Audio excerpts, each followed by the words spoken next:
our own, Tiffany McGee. She bought more Netflix before earnings, and now she says she is buying more on the drop. She is on the phone with us. Tiff, are you there? Yes, hi. How are you guys? Man, Jenny just hated all over Netflix. What's your counter to that? Because clearly you only the valuation. No, love the story. Yeah, but only the valuation. But I mean, you said it was priced for a delusional level of growth, right? That's hating. That's hating on where the stock price is right now and the valuation. So, Tiffany, what's your counter to that? Because clearly you disagree with what Jenny just said. Absolutely, and I'm just going to remind everybody that somebody else hated on Netflix, Blockbuster, right? There's a whole story behind that.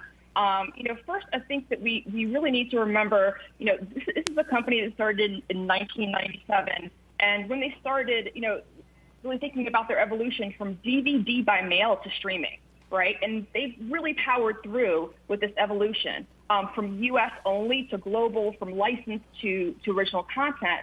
So that's how I'm thinking about this. But in terms of competition, Jenny mentioned, I really disagree. So their biggest competition is with linear TV, right? And they still have 10% less than 10% of the linear TV viewer share, right? So their second biggest competition is YouTube, right? And Disney really pales in comparison.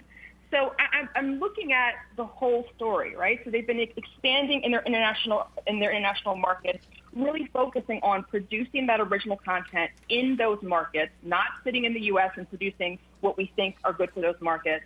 And they're able to spend less on content. There is a direct line between the amount of content, original content that Netflix makes, and their revenue. And of course they had this pull forward with subscribers, but they also had a shutdown in production. So I expect this, right? So, and they also said in their earnings call, it's really hard to forecast in a traditional quarter, much less a really crazy quarter, 5 quarters, like we've had in the past year. So, this is right in line really with what I was thinking. And I'm not looking at this from, a Q1 perspective. I'm looking at this in terms of Netflix going forward.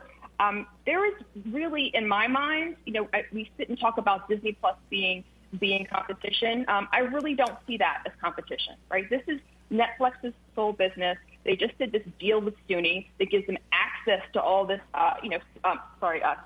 Sony IP, and they're really focused on continuing their production of original content across the world.